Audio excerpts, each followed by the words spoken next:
गुरुर्ब्रह्मा गुरुर्विष्णु गुरुर्देवो महेश्वरः गुरुर्साक्षात् परब्रह्म तस्मै श्री गुरुवे नमः। ओम शांतिः शांतिः शांतिः। ओम। श्री कृष्ण कहते हैं कि जो जानने योग्य है उसकी तरफ चलो। सबसे पहले तो समझो कि जानने योग्य है क्या। हम सब कुछ जान रहे हैं लेकिन परमात्मा उस अनादि ब्रह्म की तरफ ही नहीं चलते। अब एक बीज जब जा रहा है धरती में और अपने आप को गला रहा है तो अंदर से अंकुरण भी होता है, फिर वो वृक्ष भी बनता है, फल फूल भी आते हैं, उसकी डालियों पर असंख्य पक्षी ढोलते हैं और फिर बहुत सारे बीज और उसके अंदर पैदा हो जाते हैं। लेकिन अगर एक बीज जो है ये प्रार्थना करे कि मैं मिट ना जाऊँ, मैं समाप्त ना हो जाऊँ, मैं गल ना जाऊँ, तो वह जो प्रार्थना है वो छोटी प्रार्थना है, वो आपको सिकोड़ कर रख देती है। तो जो व्यक्ति तपश्चर्या के मार्ग पर नहीं चलता, शुद्ध चीज़ों में उलझा है, वो सिकुड़ के रह जाता है, वो अपने आप का विस्तार नहीं कर पाता। हम सब चीज़ों को छोड़ने का प्रयास करते हैं, धन को, पद को, चीज़ों को, ये सोचकर शायद ये सब त्याग करने से मुझे मोक्ष मिलेगा, मुक्ति मिल जाएगी। लेकिन हम बस एक ही चीज़ का त्याग नहीं करते, वो है हमारी मैं, वो है हमारी ईगो, वह है हमारी अस्मिता। जिस दिन हम इसका त्याग कर देते हैं फिर सारे बंधनों से मुक्ति हो जाती है, फिर मोक्ष मिल जाता है। अभी तो मोक्ष की भी धारणा यह है कि शायद शरीर छूट जाएगा, मैं तो बच ही जाऊंगा, मैं बच जाऊंगा और मुझे मोक्ष मिल जाएगा। अभी यह धारणा हमने अपना रखी है। परंतु यदि हम अपनी इस मैं को ही गला दें, अपने आप को ही विलीन कर दें इस अस्तित्व में, तो समझिए धर्म की शुरुआत हो गई है।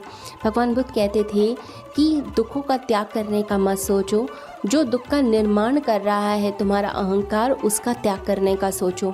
तो जो मैं है उसका त्याग होना चाहिए। जब तक यह नहीं छूटेगी तब तक कुछ भी नहीं छूट सकता है। तो जब उन्हें आत्मज्ञान हुआ तो उन्होंने कहा कि जो मेरे अंदर दुखों के ग्रह बनाने वाला तत्व था, जो मैं था, आज उसका ही नाश हो गया है। तो अंदर की मैं समाप्त होती है जब आप किसी गुरु के पास जाकर उनके सानिध्य में बैठकर साधना करते हैं, तपश्चर्या करते हैं और जैसा बताया जाए वैसे करते हैं। याद रखिए, अमृत जब तक उपलब्ध नहीं होगा आपके प्रश्न कभी गिरेंगे नहीं। बुद्ध के पास बहुत सारे लोग आते थे और प्रश्न पूछते थे ईश्वर है या नहीं है। तो बुद्ध हमेशा कहा करते थे, भगवान हमेशा कहा करते थे कि तुम प्रश्न मत पूछो, तुम समाधान की तरफ चलो। तो लोग चौंकते थे कि डिफरेंस क्या है, फ़र्क क्या है। तो भगवान बुद्ध कहा करते थे कि प्रश्न के तो उत्तर दिए जा सकते हैं, परंतु जो समाधान है वो अंदर से आता है, वो साधना से आता है, तपश्चर्या से आता है। उत्तर तो आपको शास्त्रों में मिल ही जाएंगे, लेकिन जो तत्व ज्ञान का खोजी होता है वो अपनी आत्मा में डूबकर फिर उस उत्तर को प्राप्त करने की कोशिश करता है। हमें सब कुछ में मिल जाए तो भी हमें खुशी नहीं मिल पाती है। हरमन हेस को नोबेल प्राइज़ की प्राप्ति हुई। उसके बाद उन्होंने अपने मित्र को फ़ोन कर कर खुशी जाहिर की, परंतु कुछ देर के बाद ही उनकी वो जो खुशी थी वो समाप्त हो गई। ऐसा लगा कि यही प्राप्त करने के लिए तो जीवन लगाया था, ये तो मिल गया, अब क्या। संसार की सारी चीज़ों का यही हाल है। जो सुख के क्षण हैं वो दुख में तुरंत बदल जाते हैं, क्योंकि सब कुछ क्षण भंगुर है, सब कुछ थोड़ी देर का है।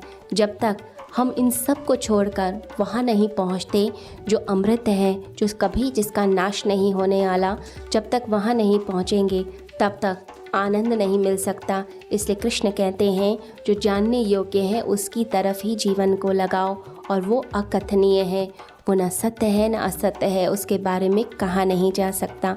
अगर हम वहाँ चल पड़ें तो हमारा जीवन धन्य हो सकता है और हमारे जीवन का अर्थ बन सकता है।